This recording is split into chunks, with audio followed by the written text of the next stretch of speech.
Okay, I just got done reading the book Long Popo by Ed Young, and now we're going to give background information over the book, analyze it, and then I will be stating my thesis statement for my research paper.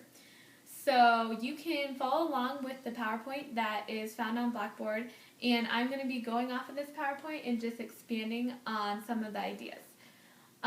The background information on Ed Young, as it said, he was born in China.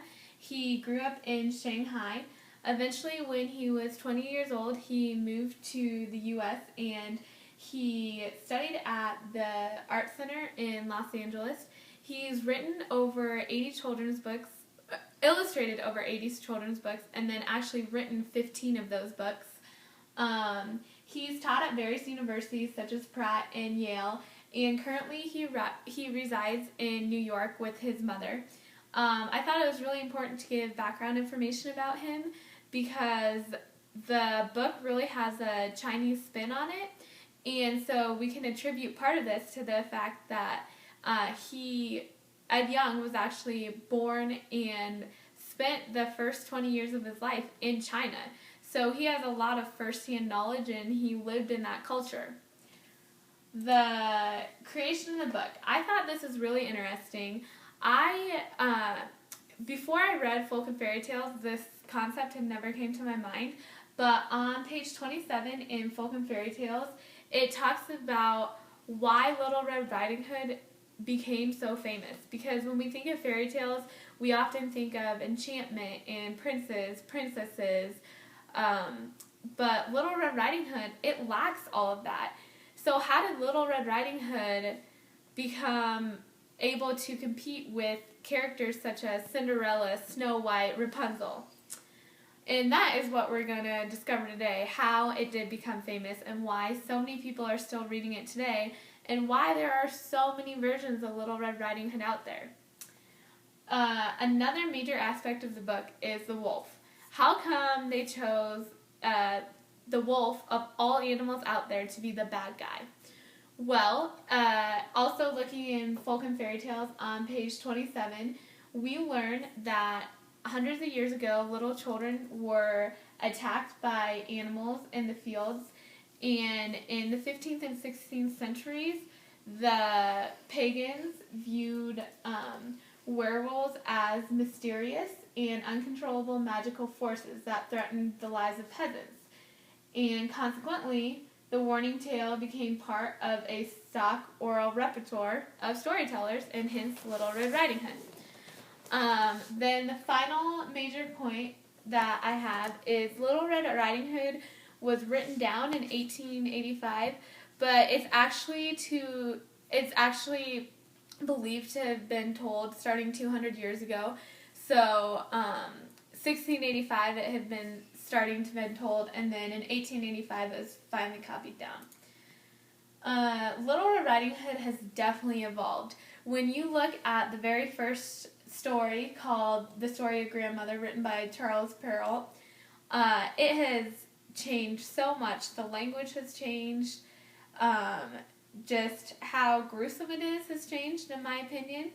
And so that version was first written in 1885, like I said, and then over 100 years ago, the Grimm brothers wrote down their old version called The Little Red Riding Hood. And then, so how exactly has the Little Red Riding Hood changed? Well, first and foremost is the language they use. In the very first version that was written in 1885 by Charles Perrault, it says in his book, a direct quote from The Story of Grandmother is, "A slut is she who eats the flesh and drinks the blood of her grandmother." Now, obviously today, this language would not be acceptable, especially in elementary school classrooms where this book is often read.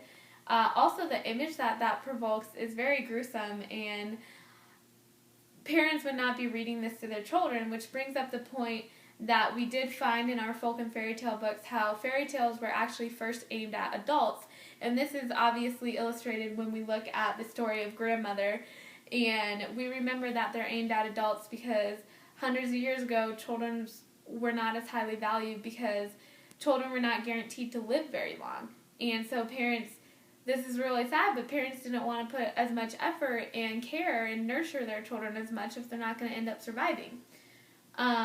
Also, we have seen it change. All the stories now have happy endings.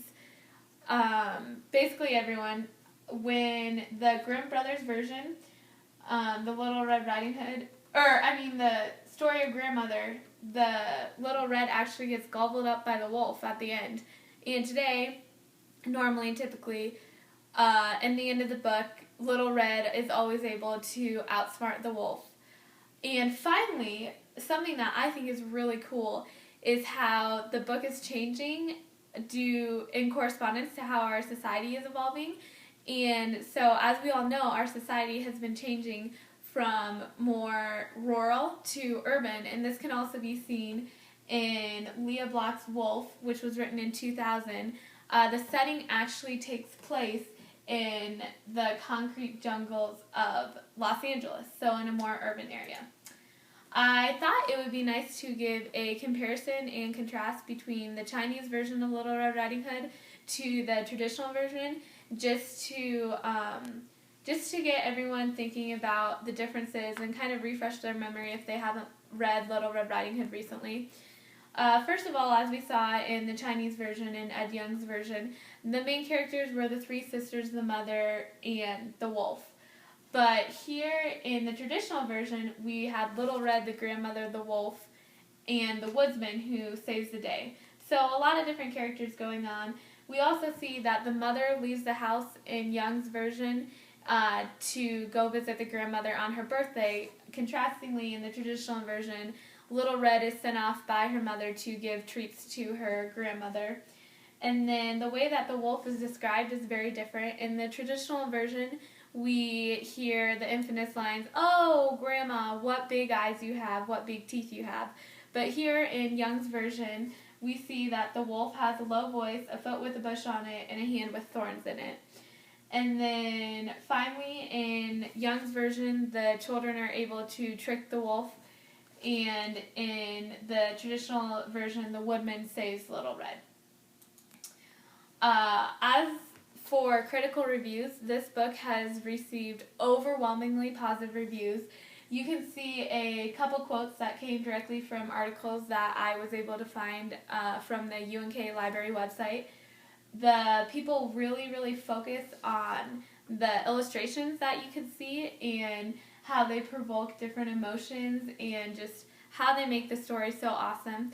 I did find the major negative review that we got was that the images can be scary sometimes, and I definitely would agree with that. It could be scary for small children.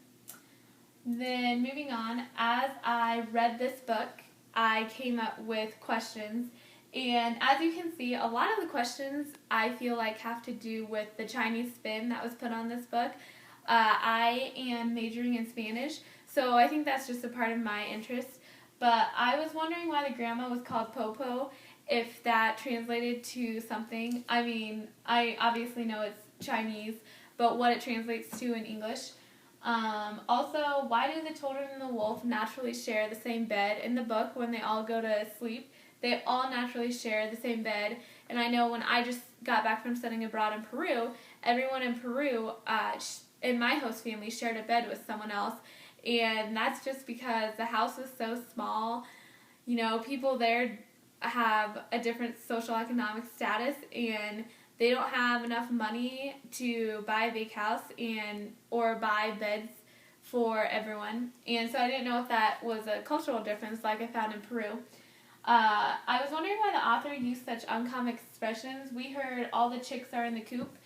I personally had never heard of that phrase, and I'm 20. And especially when you consider the age range that the book is aimed at, I was really curious as to what was going on there. And then I was wondering if all the Chinese aspects in the book are actually accurate, or if some of them are made up. And lastly, I noticed in the book that they used panels. Part of the illustrations, you could see it broken up into panels, and I was wondering what was going on with that.